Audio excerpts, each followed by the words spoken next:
Hey YouTubers, I just wanted to take a video of this turtle that I seen roaming in the yard. Looks like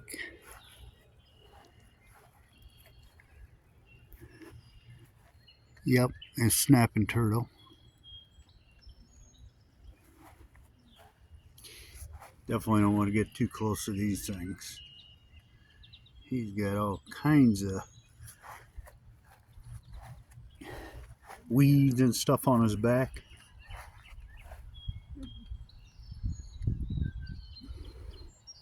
Snapping turtle.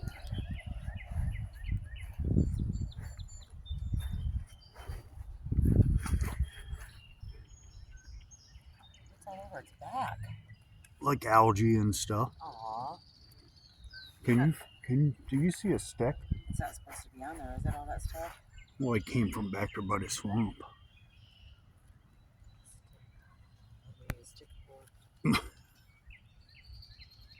I was going to show you how they snap.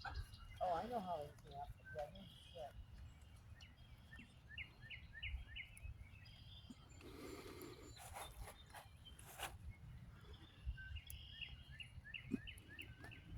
Look all that stuff off of them.